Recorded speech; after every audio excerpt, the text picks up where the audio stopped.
안녕하세요. 저는 지금 29살, 아주 평범하게 살고 있는 여자 사람입니다. 저는 오랫동안 혼자서 살아왔어요. 제가 중학교 1학년 때 어머니가 일찍 돌아가셨거든요. 그리고 아버지는 바람을 피던 여자와 엄마가 돌아가시자마자 혼인신고를 하고 집을 나가서 저와는 완전 연이 끊어져 버렸어요. 그래서 저는 엄마와 살던 집에 혼자 남아 중학교 때부터 별별 일을 다 해가며 힘겹게 혼자 살아남았어요. 그런데 어른이 없는 집에서 혼자 살아남는다는 게 정말 너무 어려운 일이더라고요. 항상 제대로 씻지도 먹지도 못해서 몸에서 머리에서 냄새가 났고 빨래를 해본 적이 없어 어떻게 해야 하는지 몰라 교복도 제대로 세탁하지 못해서 저는 많은 사람들에게 피해를 줬습니다. 그래서 전교생에게 왕따를 당하다 결국 자퇴를 하고 저는 돈을 버는 걸 목적으로 이곳저곳에 일을 하기 위해 돌아다녔습니다. 그러다가 저처럼 방황하는 아이들을 만나게 됐어요. 남들이 보면 비행 청소년이라고 손가락질 했었지만 저에게는 정말 좋은 친구들이었어요. 겉으로 보면 참 날라리, 양아치였지만 저를 있는 그대로 봐주는 유일한 사람들이었습니다.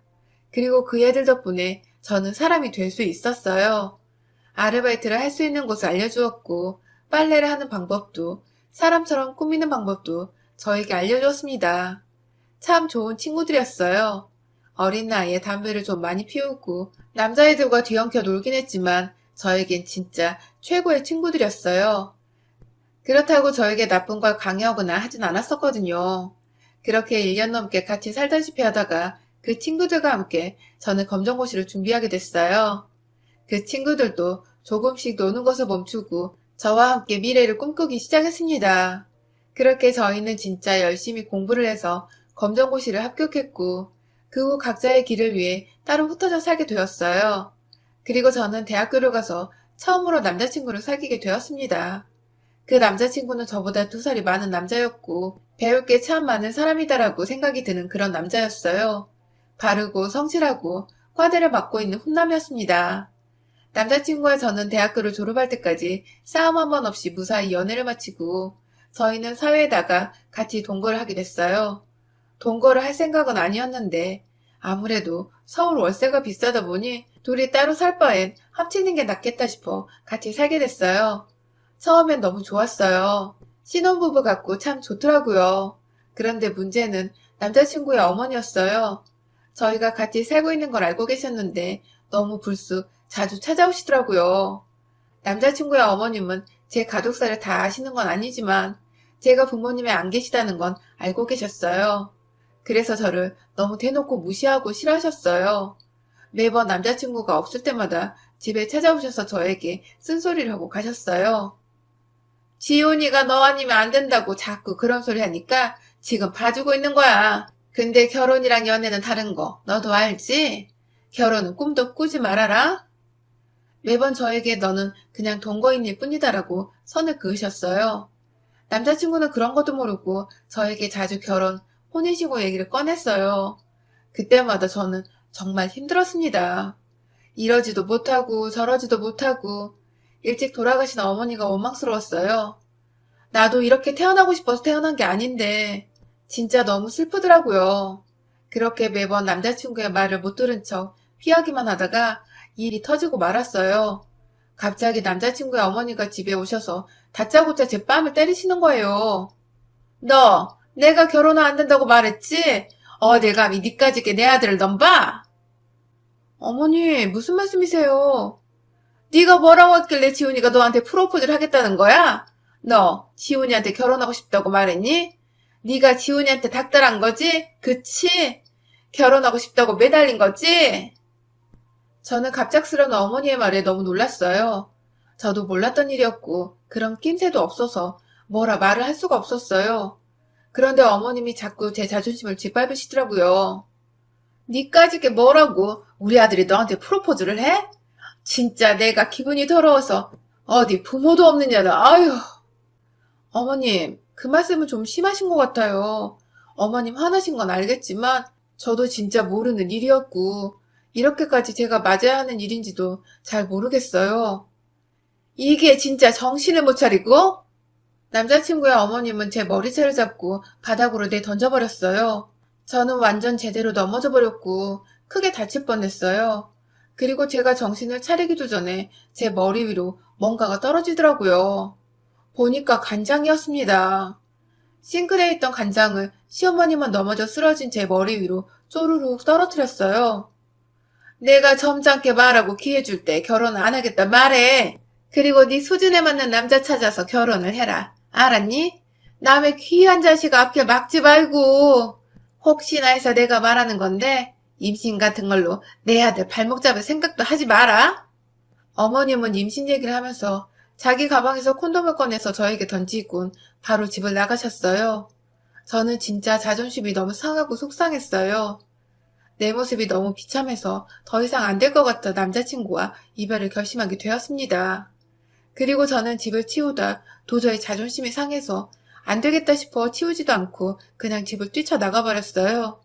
그리고 무작정 어렸을 때 함께했던 친구 집으로 향했어요.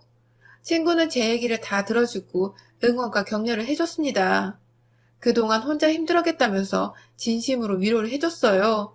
그러다 저는 잠들었고 눈을 떠보니 제 앞에 남자친구가 있는 거예요. 친구는 거실에 있고 저는 방에서 자고 있었는데 너무 놀라서 꿈인 줄 알았어요. 알고 봤더니 울다 지쳐 잠든 제가 걱정됐던 친구는 남자친구에게 온 전화를 대신받아 그동안 있었던 일을 말해준 거였어요. 남자친구는 그동안 자기가 너무 몰라줘서 미안해하며 저에게 사과를 했고 제 손에 반지를 끼워주며 결혼을 약속했습니다. 저는 안 된다고 말을 했지만 남자친구는 자기를 믿어달라고 말을 하더라고요. 그리고 친구도 같이 옆에서 응원해줘서 저는 남자친구를 믿어보기로 했습니다. 그렇게 저희는 그날 집으로 돌아와 어머님이 저에게 했던 일들에 대해 저는 남자친구에게 사실대로 다 말해줬어요. 남자친구는 그 얘기를 듣고 적잖이 충격을 받은 것 같았어요. 미안해. 우리 엄마가 너한테 그렇게까지 할 줄은 몰랐어. 난 밑보이라고 너에 대해서 엄마한테 말한 게 아니었는데. 오빠 탓이 아닌데 뭐. 나도 어머님 아예 이해가 안 됐던 건 아니야. 내가 뭐 하나 잘난 것도 없고. 무슨 말이 그러냐? 그렇게 생각하지 마. 너 속상한 만큼 내가 더 잘할게. 남자친구는 그 다음날부터 정말 열심히 어머님을 설득하러 다녔어요. 그럴 때마다 저는 친구 집에 피신에 가 있었고요. 전처럼 혹여나 난리가 날까봐 남자친구는 친구 집에 가 있으라고 하더라고요. 그렇게 정신없이 지내다 보니 6달이 순식간에 지나갔어요. 남자친구와 저는 그 사이 결혼 준비를 하고 있었어요. 물론 아직 부모님의 허락이 떨어지지 않았지만 저희는 굽히지 않았고 계속해서 어머님을 설득했습니다. 남자친구는 정말 믿음직스러웠어요. 저를 지켜주고 감싸줬고 어머님의 반대에도 굴하지 않고 저만을 사랑해줬습니다. 그렇게 저희는 넉넉하게 날짜를 잡았지만 1년 동안 어머님의 허락을 받아내지 못했고 결국 저희끼리 결혼식을 아주 작게 올리게 됐어요. 시댁에 청첩장을 보냈지만 끝내 오시지 않으셨습니다. 남편은 많이 속상해한 것 같았지만 그래도 저한테 내색을 하지 않았어요. 그런 남편에게 미안하고 고마워서 저는 평생 이 남자에게 헌신하며 사랑할 것을 다짐하며 맹세했습니다. 그리고 저희는 정말 나라에서도 인정한 부부가 되었어요. 행복했어요. 뭐 원래 살던 곳 그대로 살기로 했지만 느낌이 완전 달라서 두근대고 신나고 설레이고. 하지만 그 행복은 진짜 한 달도 안 돼서 제대로 산산조각이 나버렸습니다. 이제 진짜 시어머님이 된 어머님이 매일같이 집에 찾아와 저를 괴롭히기 시작했어요. 정말 다양한 방법으로 저를 괴롭히시더라고요. 첫날에 무당 같은 아줌마를 데리고 와서는 출근하는 저를 붙잡고 이상한 빨간물 같은 거 뿌리고 부적을 붙이질 않나.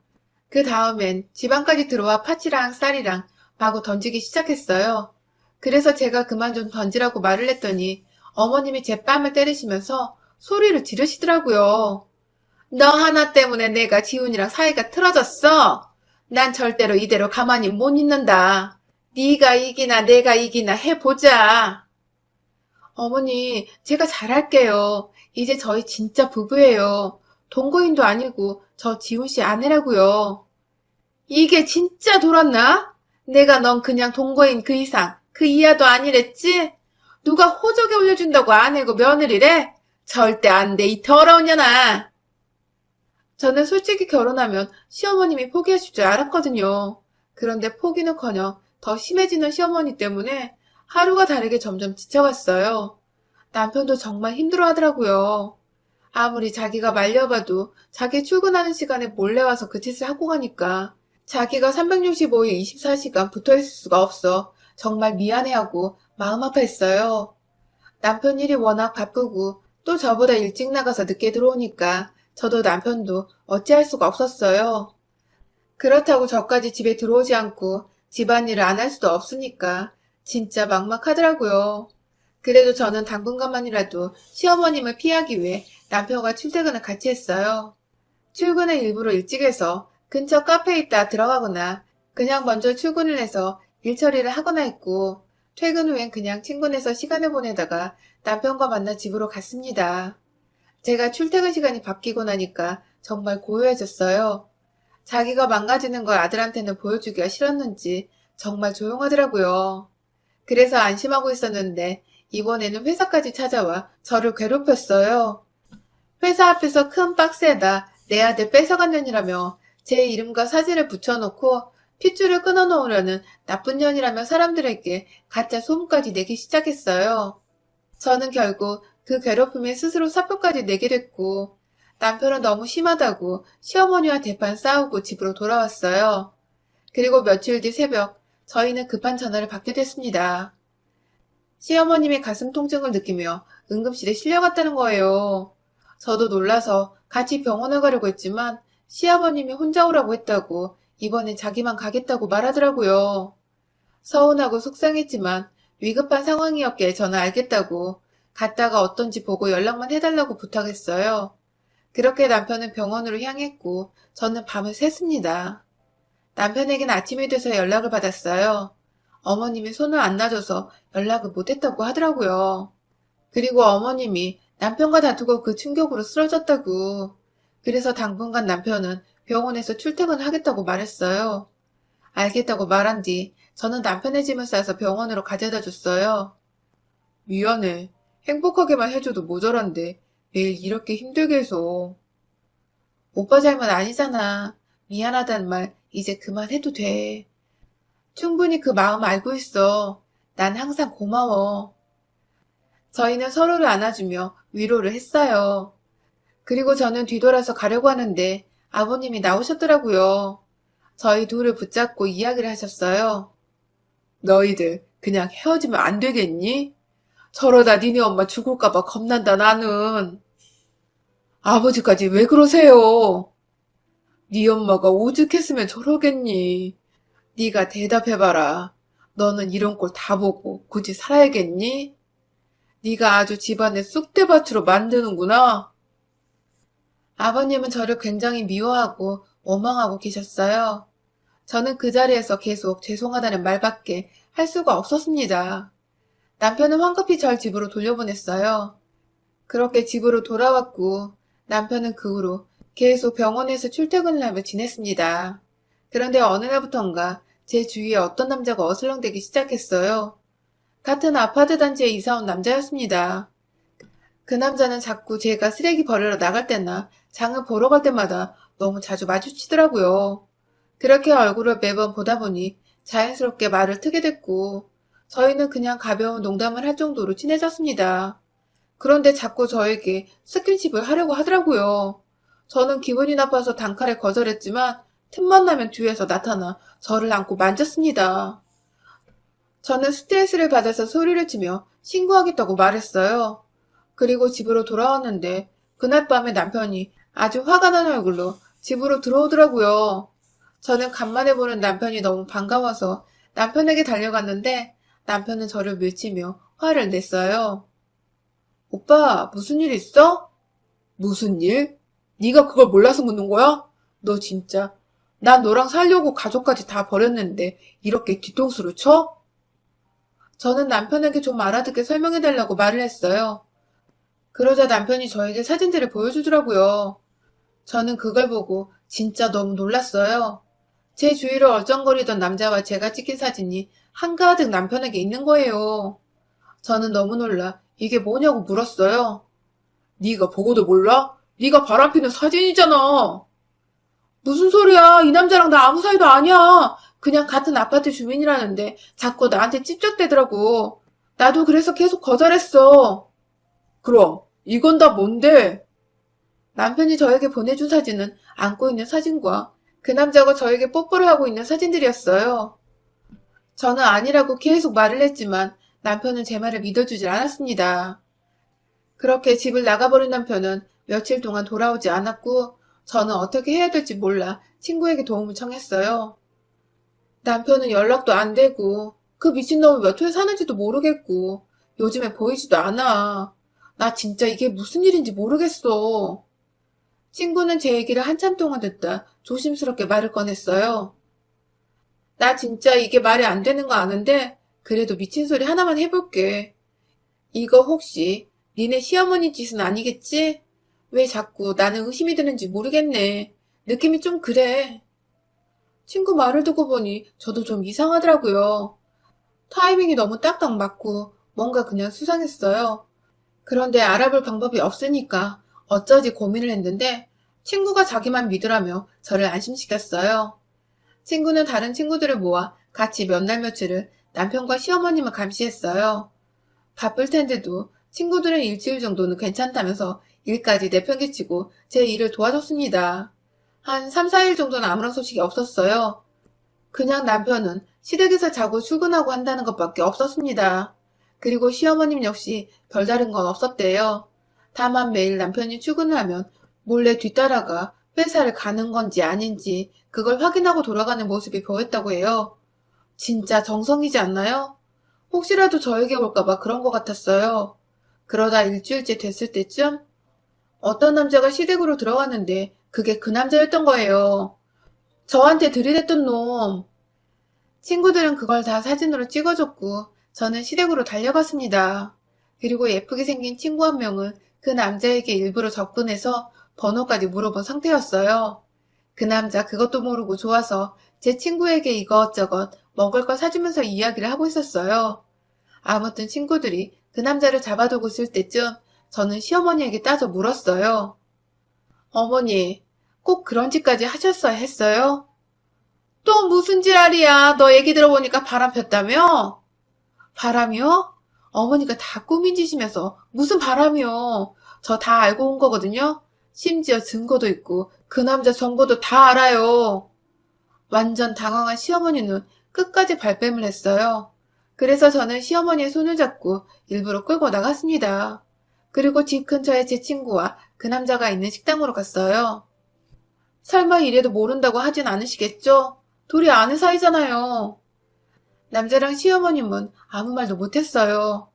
그래서 제가 그 자리로 남편을 부르려고 핸드폰을 들었는데 시어머님이 제 전화기를 땅에다 던져버렸어요. 그냥 헤어져. 깔끔하게 헤어지면 너도 이런 억울한 일 당하지 않고 나도 이런 짓 안 해도 되고 얼마나 좋을 거야. 어머니, 나도 이렇게까지 안 하려고 했어. 근데 이건 다 네가 자초한 일이야. 나는 잘못 없다고. 그냥 내가 말했을 때 네가 들었으면 이런 일 없었잖냐. 다 네가 스스로 잘못한 거라고. 저는 진짜 눈물이 핑 돌고 정신까지 나가서 아무것도 못하고 있었는데 시어머니의 말을 듣다가 화가 잔뜩 난 친구가 시어머니한테 동치미가 담긴 그릇을 확 들이부어버렸어요. 그리고 옆에 있던 식초랑 고춧가루를 마구 뿌려줬습니다. 어머님은 기침에 눈물까지 쏟아냈고 그 사이 남편이 도착했어요. 다른 친구가 남편에게 대신 연락을 해줬더라고요. 남편은 자초지종을 다 듣곤 시어머니에게 진짜 실망했다면서 다신 자기를 찾지 말라면서 화를 냈어요. 그렇게 저희는 시어머니를 두고 가게에서 빠져나왔고 그간 있었던 오해를 풀었습니다. 남편은 자기가 스트레스랑 피로로 인해서 판단력이 많이 흐려졌었던 것 같다고 정말 미안하다고 잘못했다고 사과했어요. 저도 남편 입장이라면 그럴 수 있을 것 같더라고요. 밤새서 시어머니 투정과 병수발 다 들고 출근까지 하고 그걸 며칠도 아니고 한 달 가까이 했으니 정말 힘들었었겠죠. 저희는 제 친구들 덕분에 헤어질 뻔한 위기를 모면했고 그 후에 진짜 시어머님과 연을 끊었습니다. 남편은 한 번씩 아버님과 연락을 하지만 찾아가거나 따로 만나거나 하진 않고 있어요.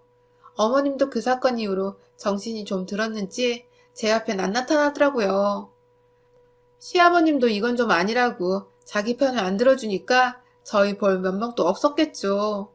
그 후 저는 다시 원래의 삶을 찾았고 남편과는 더욱 사이가 좋아졌어요. 남편은 자기가 잘못했으니 저에게 더 잘하겠다고 약속을 했고 그 말대로 저에게 진짜 잘하고 있습니다.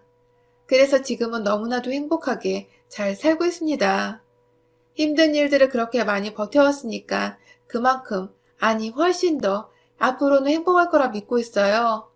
그리고 저는 저를 2번이나 살려준 친구들에게 너무 감사해하며 살고 있어요. 앞으로도 이 우정 변치 않도록 제가 더 잘하려고요. 남편도 친구들도 저에겐 너무 축복인 것 같아요. 아니, 엄마가 주신 선물이지 않을까요? 여러분의 생각은 댓글로 남겨주세요. 오늘도 시청해주셔서 정말 감사합니다.